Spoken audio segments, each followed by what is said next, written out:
សុខសប្បាយទាំងអស់គ្នាសុខទុកយ៉ាងណាហើយសុខយើងចាំដល់ម៉ោង2នាទីទៀតដល់ម៉ោងខ្ញុំត្រូវកំណត់បានកំណត់តាមការផុសរបស់ក្រុមអ្នកបច្ចេកទេម្សិលមិញហើយប្រធានបទថ្ងៃនេះវាមានប្លែកបន្តិចក៏ប៉ុន្តែរឿងហ្នឹងវាដដែលទេជីវិតអ្នកនេសាទតើល្អទេអ្នកនេសាទនិយាយទៅខ្ញុំធ្លាប់នៅបាត់ដំបងខ្ញុំឧស្សាហ៍ជិះចូលទៅខាងបាក់ព្រាខាងក្បាលតខាងព្រែកតលឃើញពិសេសខែទឹកឡើងឃើញការរស់នៅបែបមួយយ៉ាងស្រស់ស្រាយបែបធម្មជាតិណាប៉ុន្តែពេលខែប្រាំងខែ5ឃើញទៅដូចរៀងពិបាកបន្តិចដូចថាស្រុកយើងវាអត់មានការអភិវឌ្ឍនៅកន្លែងណាដូចកន្លែងណានិយាយអស់ទៅពិបាកនិយាយថាតំបន់នេសាទឬតំបន់ព្រៃភ្នំតំបន់វាខ្ពង់រាបអីហ្នឹងពិបាកវាអត់អភិវឌ្ឍវាឃើញពិបាកដូចបឹងទន្លេសាបអីខ្វះទឹកខ្វះអីចឹងទៅអ្នកនៅម្ដុំបាក់ព្រាបាក់អីចឹងព្រែកតលអញ្ចឹងទៅខែប្រាំងហើយខ្លះខ្វះទឹកផាក់ហូបអត់មានទឹកស្អាតញ៉ាំឃើញយើងពិបាកបន្តិចបើជាកិច្ចចាប់ដើមខ្ញុំកណាសូមរតនីគុណកែវទាំង3មានពុទ្ធធម៌ប្រសងហើយសូមជំរាបសួរបងប្អូនជនរួមជាតិថ្ងៃនេះខ្ញុំយើងមកស្វែងយល់ទាំងអស់គ្នាតើខ្ញុំដឹកឡើងវាជាការត្រឹមត្រូវឬមួយយ៉ាងម៉េចថាយើងប្រធានបទយើងថ្ងៃហ្នឹងគេថាហេតុផលហ៊ុនសែនមិនហ៊ានប្រើថាមិនព្រមប្រើក៏បានថាមិនហ៊ានប្រើនិយាយឲ្យចំគឺមិនហ៊ានប្រើយន្តការអន្តរជាតិដើម្បីមកដោះស្រាយវិបត្តិព្រំដែនដែលចោលសៀមឈ្លានពានពីព្រោះប្រទេសយើងតូច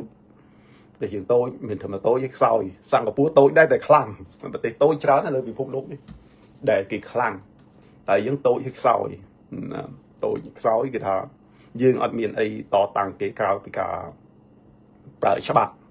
អន្តរជាតិទេយើងប្រទេសក្នុងប្រទេសគឺយើងប្រើច្បាប់អន្តរជាតិច្បាប់តំបន់យើងអាស៊ាននេះគឺឃើញធ្វើអីមិនកើតទេឃើញបានត្រឹមតែសាកសីប្រមូលជាភ័ស្តុតាងពេលដែលយើងប្រើយន្តការអន្តរជាតិទៅគឺអាស៊ានហ្នឹងគេអាចអ្វីដែលជាសកម្មភាពអាស៊ាននេះចុះទៅមើលទៅអីហ្នឹងគេអាចយកមកប្រើប្រាស់ជាភ័ស្តុតាងជាឯកសារយោងបានដែរមិនអត់ប្រយោជន៍សោះវាបានប្រយោជន៍ថាបន្តិចយើងមិនអាចបោះបង់បានអ្វីដែលមានយើងត្រូវយកប្រទេសយើងខ្សោយយើងត្រូវប្រើគូក្បាលប្រើបញ្ញាគឺយើងប្រើប្រាស់ច្បាប់គឺអន្តរជាតិហ្នឹងឯងណាចំពោះយើងមានបញ្ហាជាមួយនឹងបរទេសឈ្លានពានគឺយើងត្រូវប្រើច្បាប់ហ្នឹងឥឡូវមុននឹងចូលប្រធានបទខ្ញុំចង់និយាយពីរឿងបរិយាកាសសង្គមយើងពិសេសពីរឿងក្រមសីលធម៌សង្គមខ្មែរយើងធ្លាក់ចុះខ្លាំងមែនទែនធ្លាក់ចុះគួរឲ្យសង្វេគយើងមើលថ្មីហ្នឹងខ្ញុំឃើញក្នុងប្រព័ន្ធ Facebook ឃើញគូពេទ្យនៅពេទ្យបើជាពេទ្យឃុំពេទ្យស្រុកនៅយើងខាងខេត្តកណ្ដាលដែលសង្គ្រោះបឋមបាទជំរាបសួរឃើញប្រើសិលធម៌ដែលប៉ះពាល់គេខ្មាស់របស់អ្នកជំងឺក្មេងស្រីអាយុ7 8ដល់10ឆ្នាំឃើញអនិច្ចាគួរឲ្យអនិច្ចាសង្គមយើងដល់ថ្នាក់អ្នកចេះដឹងរៀនសូត្រមិនដឹងអស់ទេក៏ប៉ុន្តែវាភាគច្រើនវាទៅអញ្ចឹងដោយសារការដឹកនាំសង្គមយើងខ្វះសិលធម៌គេថាមេដឹកនាំខ្វះសិលធម៌អញ្ចឹងធ្វើឲ្យសង្គមជាតិតែមួយវាធ្លាក់សិលធម៌សង្គមវាធ្លាក់ចុះដល់បាក់ដាល់រហូតដល់យើងអៀនខ្មាស់ខ្លួនឯងពេលខ្លះយើងមើលទៅក្នុងនាមយើងសាសខ្មែរដូចគ្នាយើងឃើញណាម្នាក់ដែលប្រព្រឹត្តទង្វើដែលថាគ្មានសិលធម៌បាត់បង់ដល់សិលធម៌គឺយើងមានការអៀនខ្មាស់មែនទែនមិនទោះបីយើងនៅឆ្ងាយយើងមិនបានឃើញផ្ទាល់ក៏ដោយដែលយើងឃើញតាមរយៈបណ្ដាញសង្គម Facebook ហ្នឹងតែគេផុសមកប្រោលគឺយើងសង្វេគមែនទែនអាហ្នឹងហើយយើងសល់បញ្ជាក់ដោយពាក្យចាស់លោកថាលោកបានលើកឡើងមកថាក្នុងសង្គមគ្រួសារនីមួយគឺគេមើលឪពុកម្ដាយហ្នឹងការឪពុកម្ដាយគំរូល្អកូនដែលរស់នៅក្នុងគ្រួសារហ្នឹងក៏វាមានគំរូល្អការរស់នៅក្នុងសង្គម ការចូលសង្គមក៏ប្រកបដោយសិលធម៌សុជីវធម៌ល្អចំពោះសង្គមចំពោះមនុស្សទូទៅប៉ុន្តែក៏កាលណាឪពុកម្ដាយមានសិលធម៌មិនល្អមានមារយាទមិនល្អគឺកូនដែលរស់នៅក្នុងគ្រួសារហ្នឹងក៏វាអាស្រ័យទៅតាមហ្នឹងដែរគឺអតចរិតសកម្មភាពសិលធម៌សុជីវធម៌របស់ពេលខ្លួនហ្នឹងគឺអាស្រ័យទៅតាមឪពុកម្ដាយហ្នឹងឯងយ៉ាងណាមិញសង្គមជាតិក៏ដូចគ្នាដែរសង្គមជាតិគឺវាផ្អែកធំជាងគេទៅលើថ្នាក់ដឹកនាំកម្ពុជាហ្នឹងឯងទីដំបូងគឺថានាយករដ្ឋមន្ត្រីហ្នឹងឯងគឺជានិមិត្តរូបមេដឹកនាំភូមិជានិមិត្តរូបនៃការនៃគំរូដល់សង្គមជាតិទាំងពលរដ្ឋទាំងមូលបន្ទាប់មកគឺមន្ត្រីរាជការហ្នឹងគឺជាគំរូនៃសង្គមជាតិទាំងមូលបើកាលណាមេដឹកនាំហើយមន្ត្រីរាជការហ្នឹងវាមិនមានភាពជាគំរូទេគឺសង្គមទាំងមូលទៅអញ្ចឹងហ្នឹងទៅអញ្ចឹងឥឡូវយើងមើលសិលធម៌របស់មេដឹកនាំយើងហ៊ុនសែនយើងមើលហ៊ុនសែនយើងមើលសិលធម៌ហ៊ុនសែនជានិមិត្តរូបនៃសិលធម៌ទេនៃសិលធម៌សង្គមនៃជីវធម៌សង្គមខ្មែរទេអត់សិលហ៊ុនសែនចេញមកចង្ងាងយើងឃើញចាដល់ណាគេនិយាយហ៊ុនសែនគេចង់និយាយនិមិត្តរូបជនពីលកាលណាគេនិយាយហ៊ុនសែននៅស្រុកខ្មែរគេថាជានិមិត្តរូបរបស់ជនពីលគឺពីលចង្ងាងចកងបាផ្សារអាហ្នឹងជាគំរូកំពូលហ៊ុនសែននៅស្រុកខ្មែរ40-30 ឆ្នាំនេះគឺហ៊ុនសែនគ្រប់គ្រងប្រទេសខ្មែរនិយាយចំមិនចង់គឺយើងត្រូវតែទទួលស្គាល់ថាហ៊ុនសែនជាអ្នកដឹកនាំប្រទេសខ្មែរហ្នឹងហើយប៉ុន្តែដឹកនាំជាគំរូអាក្រក់គំរូគឺថាគំរូពីលជានិមិត្តរូបនៃជនពីលចង្គមជាគោមបាតផ្សារបើនិយាយភាសាចាស់បុរាណយើងហ៊ុនសែនគេថាជាជនជាគោមបាតផ្សារគឺចេញមកគឺថាគឺចង្ងាងមនុស្សព្រៃហ្មងមនុស្សព្រៃបាតសង្គមគេថាមនុស្សបាតសង្គមវាឡើងមកដឹកនាំសង្គមមនុស្សបាតសង្គមវាឡើងមកដឹកនាំសង្គមអញ្ចឹងវាធ្វើឲ្យសិលធម៌សង្គមធ្លាក់ចុះហើយអ្នកទទួលមុនគេអ្នកទទួលពីហ៊ុនសែនដំបូងគឺមន្ត្រីរាជការហ្នឹងគឺប្រហើនចង្ងាងអត់មានកោតក្រែងមហាជនតរសោះឥឡូវយើងមើលថ្មីនៅមេប៉ុសមេបលិសសេដ្ឋកិច្ចនៅយើងស្វាយរៀងនៅច្រកស្វាយរៀងមើលគាត់ទទួលលុយពីឈ្មួញ$9,000ដែលគាត់កាក់គាត់យកឡានឈ្មួញនេះយកទៅដាក់នៅផ្ទះគាត់ហើយដល់គេយកលុយទៅឲ្យគាត់រាប់លុយគាត់ចាក់ថ្មិញគាត់ប្រហើនគាត់មកចកុំដូចហ៊ុនសែននឹងកាត់ដូចហ៊ុនសែនហ្នឹងចកុំអាហ្នឹងគេថាគឺថាគាត់រាប់ធ្វើបង្ហើយថាគាត់ចាក់ចម្រិតយកមកអត់មានកោតអត់មានខ្លាញ់អត់អៀនខ្មាស់ខ្លួនឯងអត់អៀនខ្មាស់ទាំងអស់គឺតែចម្រិតយកលុយគ្នាឆៅតែម្ដងអាហ្នឹងហើយគឺជាគំរូអាក្រក់អញ្ចឹងវាបាត់បង់នៅគេថាភាពអៀនខ្មាស់ដល់ពេលមនុស្សកាលណាបាត់បង់នៅភាពអៀនខ្មាស់វាទៅជាមោទនភាពនិងអាភាពអៀនខ្មាស់ហ្នឹងនឹងអាទង្វើអសិលធម៌សង្គមនៃទង្វើជាគោមហ្នឹងវាទៅជាមោទនភាពនឹងអាសកម្មភាពជាគោមពួកមន្ត្រីរាជការដែលនៅក្រមបង្គាប់របស់ហ៊ុនសែនដែលគេគប់ពីចម្លងចរិតពីជនពីហ៊ុនសែនហ្នឹងមកគឺគេមោទនភាពនឹងអាចរិតហ្នឹងអាចរិតតែថាជាគោមហ្នឹងឯងអញ្ចឹងមើលបងប្អូនមើលក្នុងคลิปវីដេអូដែលគេផុសមេប៉ូលីសសេដ្ឋកិច្ចនៅច្រកព្រំដែនស្វាយរៀងឃើញគាត់ទទួលលុ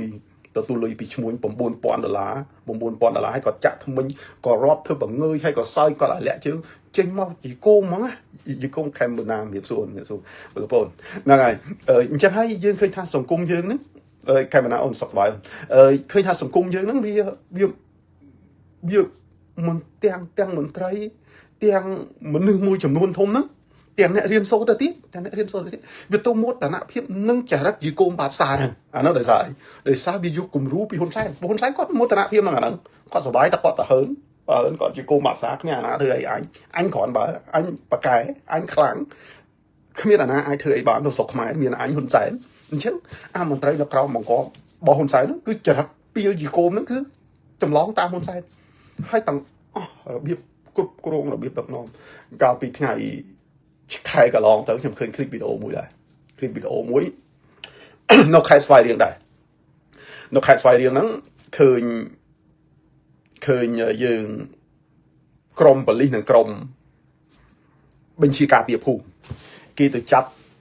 បុរសម្នាក់ដែលកាន់កាបិតចង់សម្លាប់ប្រពន្ធថ្ងៃទី22ខែ7កន្លងទៅនេះខែកក្កដាកន្លងទៅនៅស្វាយរៀងឃើញចាប់ហើយយើងត្រូវហើយព្រោះការចាប់ការបង្ក្រាបជនល្មើសហ្នឹងគឺត្រឹមត្រូវហើយ mìnhខកអីគេអរគុណច្រើនខែមិនអត់មិនខកអីទេគឺយើងត្រូវតែនៅស្រុកណាកាលណាជនល្មើសត្រូវតែចាប់ត្រូវតែមកក្រាបយកទៅដាក់ឃុំដាក់ទោសតាមច្បាប់អីហ្នឹងគឺរឿងតាមទៅប៉ុន្តែយើងឃើញអាទង្វើនោះទង្វើបង្ហាញមកឃើញព្រៃផ្សៃមកយើងមិនកាន់ជើងជនល្មើសទេឃើញចាប់យកដបងចាប់ជាប់ហើយលុត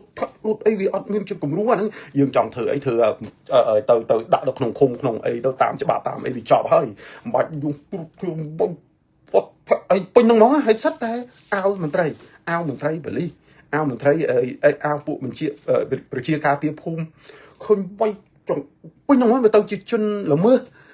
យើងទៅជាអ្នកខ្លះគាត់ថាភ្នែកអារម្មណ៍ភ្នែកវាឃើញព្រៃផ្សៃហ្នឹងតាមតែអាជនល្មើសវាព្រៃផ្សៃវាកាន់កបិតសឡុតវាប្រចាំប្រពន្ធនោះវាមិនទាន់កាន់កបិតរហូតសម្រាប់ប្រពន្ធអីនៅកដាលវាលកដាលទីសាធារណៈអាហ្នឹងគឺជាជនល្មើសជាជនដែលខុសច្បាប់ទៅហើយអាហ្នឹងជារឿងមិនត្រូវប៉ុន្តែក្នុងនាមយើងជាអ្នកដឹកនាំសង្គម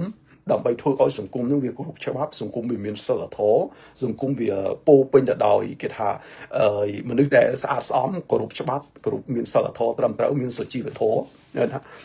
គោរពគ្នាទៅវិញទៅមកគោរពឲ្យតម្លៃមនុស្សទៅវិញទៅមកក្នុងនាមមនុស្សជាតិដូចគ្នាមិនមែនជាសត្វធាតុសម័យកាលនេះហើយគឺយើងអត់ត្រូវបង្ហាញជាគំរូអាក្រក់នៅហើយពាក់អាវជារាជការជាមន្ត្រីអនុមន្ត្រីយុទ្ធធរប៉ូលីសហ្នឹងប៉ូលីសគេហៅថាមន្ត្រីយុទ្ធធរហើយប៉ូលីសដែលទៅបង្ក្រាបទៅអនុវត្តច្បាប់នេះនរណាក៏ដោយដែលទៅអនុវត្តច្បាប់ចំពោះជនល្មើសគេថាជាមន្ត្រីយុទ្ធធរជាភ្នាក់ងារឲ្យពួកយុទ្ធធរក្រសួងយុទ្ធធរគឺយើងអត់មានឃើញសកម្មភាពអីមួយដែលតែបង្ហាញថាយើងជាអ្នកអនុវត្តច្បាប់ទៅជាដូចជាពួកចៅពួកជនក្មេងពីលដូចពួកក្មេងពីលទៅវាយចង្អេរចង្អាងទៅមើលជាទៅជារឿងការប្រព្រឹត្តបទល្មើសទៅវិញទៅបង្ក្រាប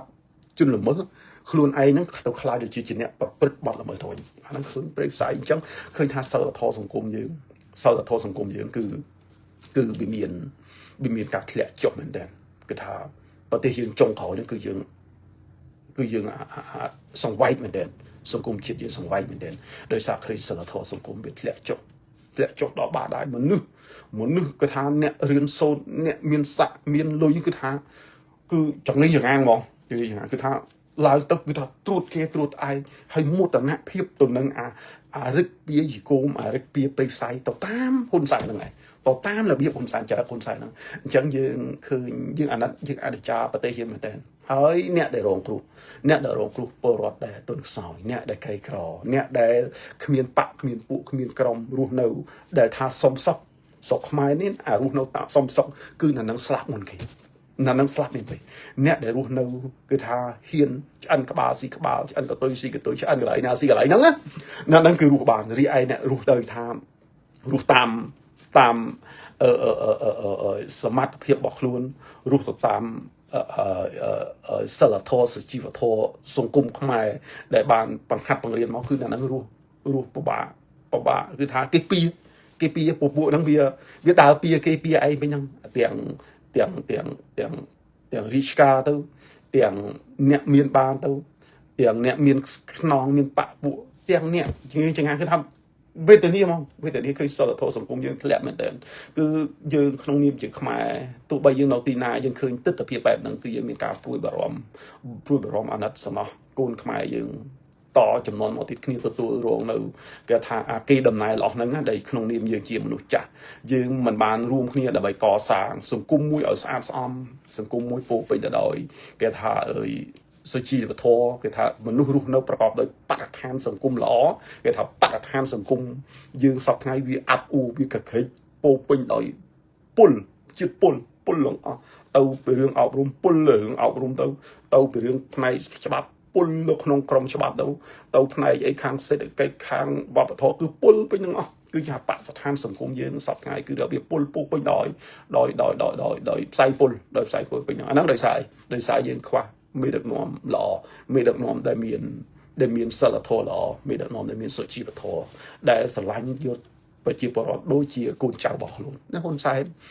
នបើគាត់ស្រឡាញ់ពលរដ្ឋខ្មែរយើងឲ្យបានតែមួ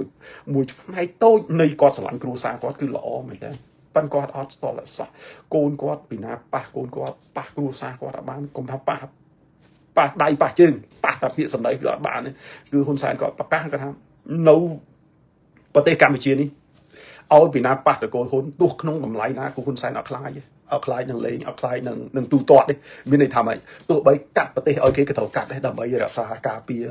ត្រកូលហ៊ុននឹងឯងគឺតែប៉ុណ្្នឹងអញ្ចឹងបានយើងនិយាយថាម៉េចហ៊ុនសែនបើគាត់ចេះស្រឡាញ់ប្រទេសជាតិស្រឡាញ់ប្រជាពលរដ្ឋ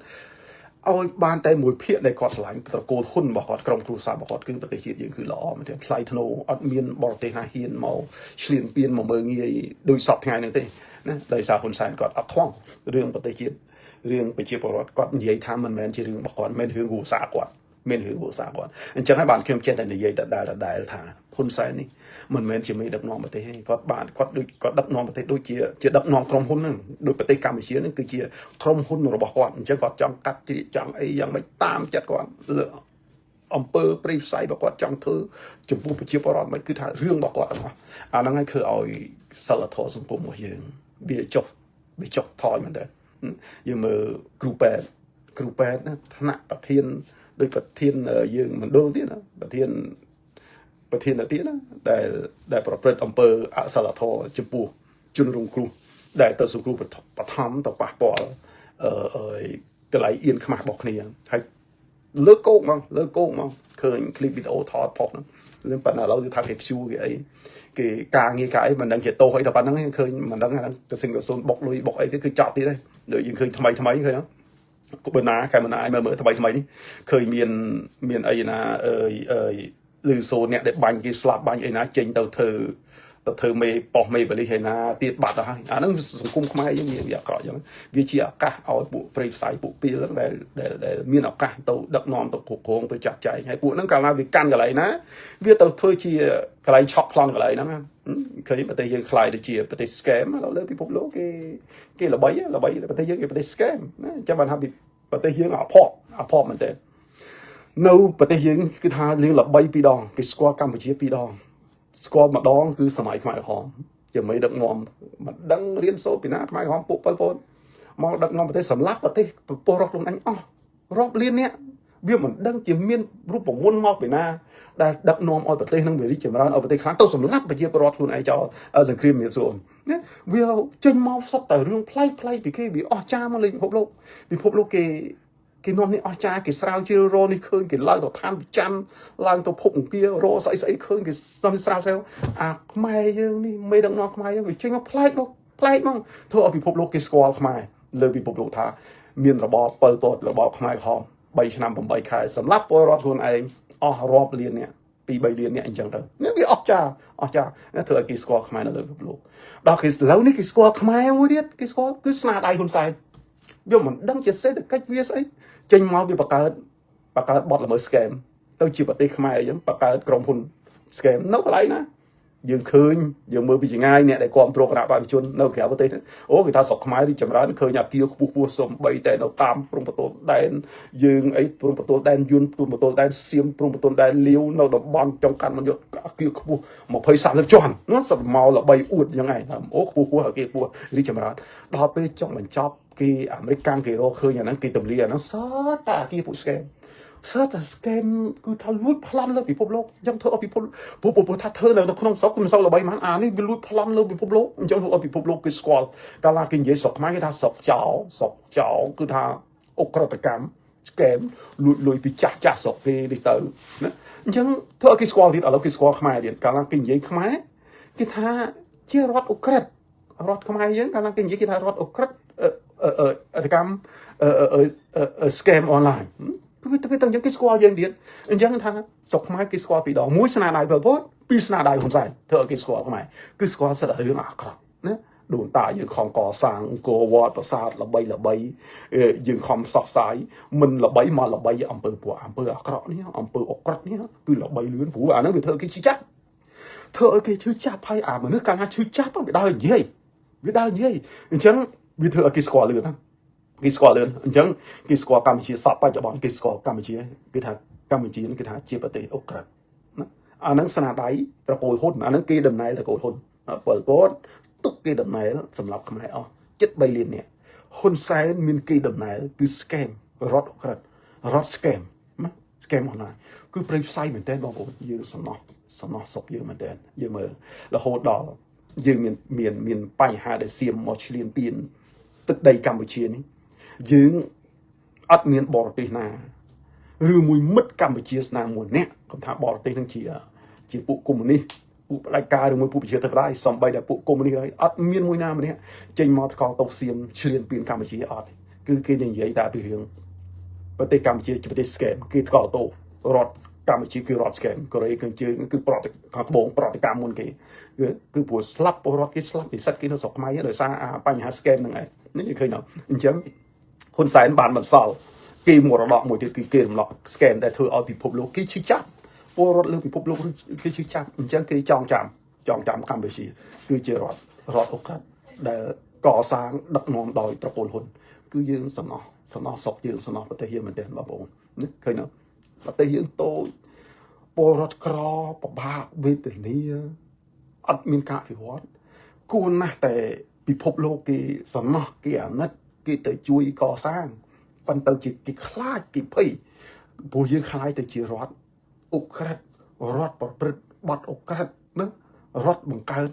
ក្រុមហ៊ុនចរកម្មអានោះក្រុម scam នេះពួកក្រុមចោរហ្នឹងរស់ស៊ីយកចោលមករស់ស៊ីពេញប្រទេស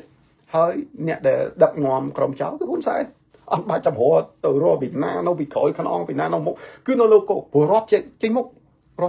អាហ្នឹងយើងត្រូវដឹងទាំងអស់គ្នាខ្ញុំសម្បត្តិបងចោហ្នឹងឥឡូវយើងមកនិយាយព្រោះមិនបាទខ្ញុំនិយាយ scam ព្រោះពីពាក់ព័ន្ធតែយើងនិយាយឥឡូវនេះយើងឃើញហើយចាប់ពីមានវិវាទរាវាងខ្មែរនិងសៀមទាំង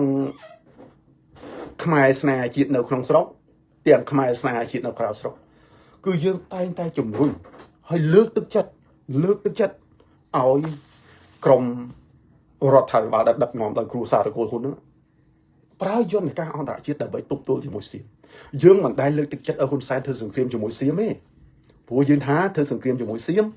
យើងដឹងរឿងស្គាល់ខ្លួនយើងច្បាស់ណាស់ថាយើងមិនអាចមានប្រៀបជាមួយនឹងសៀមបានទេណាដោយបណ្ឌិតញ៉ែរដ្ឋាភិបាលលើកឡើងកន្លងមកអាហ្នឹងយើងបានទៅមើលទៅស្ដាប់ឃ្លីបបណ្ឌិតញ៉ែរដ្ឋាឡើងវិញអាហ្នឹងយើងដឹងទាំងអស់គ្នាញ៉ែរដ្ឋានិយាយពេលហ្នឹងគឺត្រង់ភ្លឹងហ្មងអាហ្នឹងរឿងពិតហ្មងអញ្ចឹងយើងយល់យើងច្បាស់អាចចំណុចថាយើងមិនអាចមានប្រៀបហើយមិនអាចមានលទ្ធភាពកុំថាចង់តែមានប្រៀបមិនអាចមានលទ្ធភាពទៅទប់ទល់ជាមួយនឹងសៀមបានគ្រប់សមរភូមិទាំងអស់សមរភូមិមិនក្រោយគឺមិនអាចអញ្ចឹងមានតែសមរភូមិមួយគត់ដែលយើងអាចទប់ទល់ឈ្នះសៀមបានទប់ទល់រាំងកុំឲ្យសៀមវាឈ្លានពានយកទឹកដីយើងរហូតមកដល់បច្ចុប្បន្ន76តំបន់បានគឺយើងដឹងច្បាស់គឺថាយើងមានតែប្រើយន្តការអន្តរជាតិទេហើយយន្តការអន្តរជាតិវាមានច្រើនណាវាមានទាំងច្បាប់តុលាការអន្តរជាតិអក្រិតកម្មអន្តរជាតិវាមានទាំងសន្ធិសញ្ញានិងកតិកាសញ្ញាអន្តរជាតិមួយចំនួនពិសេសគឺកិច្ចព្រមព្រៀងទីក្រុងប៉ារីសកិច្ចព្រមព្រៀងទីក្រុងប៉ារីសនេះណាវាចាត់ទុកជាសន្ធិសញ្ញាអន្តរជាតិហើយពីព្រោះមានការចូលរួមការទទួលស្គាល់ពីបណ្ដាប្រទេសមួយចំនួននៅលើពិភពលោកនិងតំណាងជានិមិត្តរូបរបស់អង្គការសហជីវជាតិអញ្ចឹងអាសន្ធិសញ្ញាកិច្ចព្រមព្រៀងទីក្រុងប៉ារីសស្ដីពីសន្តិភាពនៅកម្ពុជាហ្នឹងវាជាយន្តការអន្តរជាតិដែលយើងត្រូវយកមកប្រើហើយអាហ្នឹងសំខាន់ជាងគេបំផុតវាខ្លាំងជាងច្បាប់ផ្សេងនៅក្នុងអន្តរជាតិទៀតដោយសារអីដោយសារប្រទេសឈ្លានពានរបស់យើងប្រទេសឈ្លានពានប្រទេសយើងនេះវាក៏ជាប្រទេសហត្ថលេខីនៅក្នុងកិច្ចព្រមព្រៀងដែរហើយអាកិច្ចព្រមព្រៀងបានចែងច្បាស់ណាស់ប្រទេសទាំងអស់ដែលជាប្រទេសហត្ថលេខីនៅក្នុងកិច្ចព្រមព្រៀងទីក្រុងប៉ារីសនេះត្រូវតែអនុវត្តតាមកិច្ចព្រមព្រៀងហ្នឹងមិនឈ្លានពានកម្ពុជាហើយជួយកសាងកម្ពុជាផងអានោះគឺចែងច្បាស់តែកិច្ចព្រមព្រៀងទីក្រុងប៉ារីសគឺជាយន្តការអន្តរជាតិមួយដ៏ល្អវាជាដែលគណៈបព្វជិជនយើងអត់យល់ពួកគណៈបព្វជិជនយើងអត់យល់ចេះតែនាំគ្នានិយាយថាអាកិច្ចព្រមព្រៀងហ្នឹងងាប់កិច្ចព្រមព្រៀងទីក្រុងប៉ារីសងាប់អត់យល់ហេតុអីអាហ្នឹងជាខែលការពារជាអោក្រោះរបស់ប្រទេសយើងតែមិនហេតុអីក៏យើងដែលជាម្ចាស់ប្រទេសចេះតែចង់អាហ្នឹងអាលីចង់ងាប់វាសំតែសៀមវាចង់តែងាប់ណាដែលសៀមចង់រំលាយកិច្ចព្រមព្រៀងទីក្រុងប៉ារីសហ្នឹងដើម្បីមិនទទួលខុសត្រូវនៅលើហត្ថលេខីរបស់ខ្លួនអានោះបើសៀមចង់ឲ្យអានោះវាងាប់វាត្រូវសៀមវាចង់ឲ្យត្រូវតែយើងជាខ្មែរចេះតែនាំគ្នានិយាយពិសេសពួកគណៈបព្វជិជននាំគ្នានិយាយថាអាកិច្ចព្រមព្រៀងទីក្រុងប៉ារីសវាងាប់បាត់ហើយហេតុអីក៏យើងចង់ទៅបំផ្លាញវត្ថុឧបករណ៍ដែលមកការពារខ្លួនយើងចោល វាអត់យល់វាអានោះឈួតសុតហ្មងឈួតសុតហើយទៅតាំងខ្លួនថាខ្លួនស្នេហាជាតិអីកសាងប្រទេសអីការពារជាតិអីអាហ្នឹងដែលពួកយើងខ្ញុំចេះតែនិយាយថាពួកក្រុមហ៊ុនសែននេះគឺវាចង់កាត់ដីហ្នឹងឲ្យសៀមបាត់ទៅហើយអញ្ចឹងរាល់ថ្ងៃនេះវាចង់ឲ្យដីដែល76តំបន់ដែលសៀមកំពុងគ្រប់គ្រងវាឲ្យទៅសៀមតាមព្រឹត្តន័យបានយូរទៅខ្មែរភ្លេចខ្មែរខ្លាចហ៊ុនសែនចាប់លេងហ៊ាននិយាយព្រំដែនអាហ្នឹងបោះសៀមអូតូម៉ាទិកសៀមប៉តបងអាហ្នឹងប៉តបងខ្ញុំបើថាមិនប្រើយន្តការអន្តរជាតិគឺទៅសៀមអូតូម៉ាទិកអត់មានហើយបើតាមចរិតហ៊ុនសែនហ្នឹងហ្នឹងអាណានិយាយរឿងព្រំដែនចាប់ចងណាទីទៀតខ្មែរនៅក្នុងស្រុកនិយាយដល់ពួកយើងក្នុងក្រៅស្រុកទៅបានហើយនិយាយតែដដែលមានអាគេស្ដាប់វាដដែលពួកក្នុងក៏លេងហ៊ានស្ដាប់លេងហ៊ាន share ហ៊ាន like ហ៊ានចូលទៅមើលទៅទៀតព្រោះវាយ៉ាងម៉េចគ្នានិយាយទៅពួកហ៊ុនសែនចាប់គ្នារឿងព្រំដែនអញ្ចឹងមានន័យថាម៉េចហ៊ុនសែន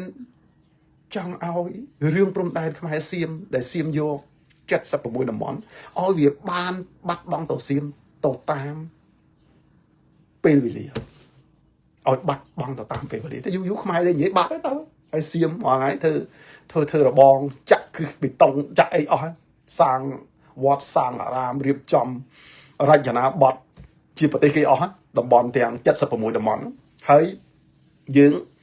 ចេះសរសៃចេះតែអទៅពេលអន្តរជាតិមកមួយចេះសរសើរថ្មីនេះគឺថាឃើញតំណាងពិសេសអង្គការសហជីវជាតិទទួលបន្ទុកសិទ្ធិមនុស្សនៅកម្ពុជាលោកចុះទៅហ្នឹងគឺយើងអបអរសាទរត្រូវហើយប៉ុន្តែគាត់និយាយពីរឿងសិទ្ធិមនុស្សសិទ្ធិអីហ្នឹងទៅព្រំដែនគាត់និយាយដែរអញ្ចឹងទៅហើយយើងអត់ធ្វើអីយើងសប្បាយអទៅតាមទៅហើយប៉ុន្តែយើងត្រូវតែធ្វើយើងត្រូវតែក្នុងនាមជារដ្ឋក្នុងនាមជាមេដឹកនាំរដ្ឋយើងត្រូវតែដាក់ពាក្យមិនដឹងយើងត្រូវស្វាស្វែងឲ្យគេកោះប្រជុំគេហៅថាសហប្រធានកិច្ចព្រមព្រៀងទីក្រុងប៉ារីសហ្នឹងសូមឲ្យសហប្រធានកិច្ចព្រមព្រៀងក្រុងប៉ារីសកោះប្រជុំសមាជិក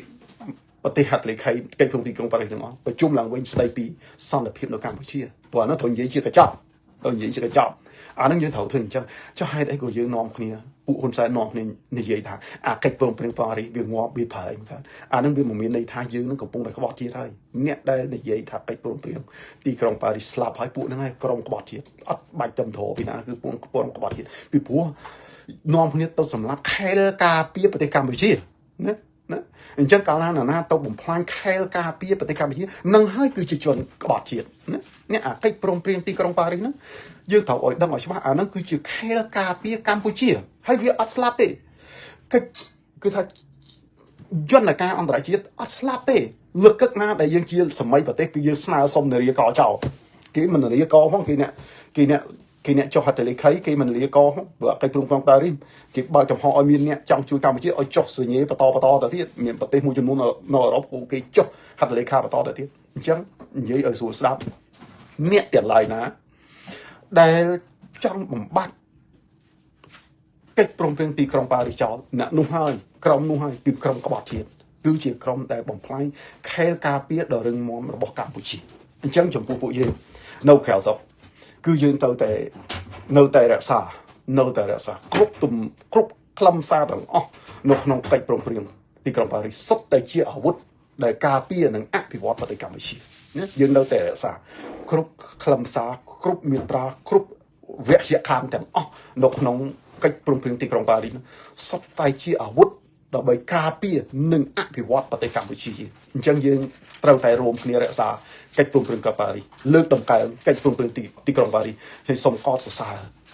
បងប្អូនយុវជនក្រុមកិច្ចព្រមព្រៀងទីក្រុងប៉ារីសដែលលោកស៊ុនមិនទាន់ចេញពីចាប់ដាក់គុកដាក់អី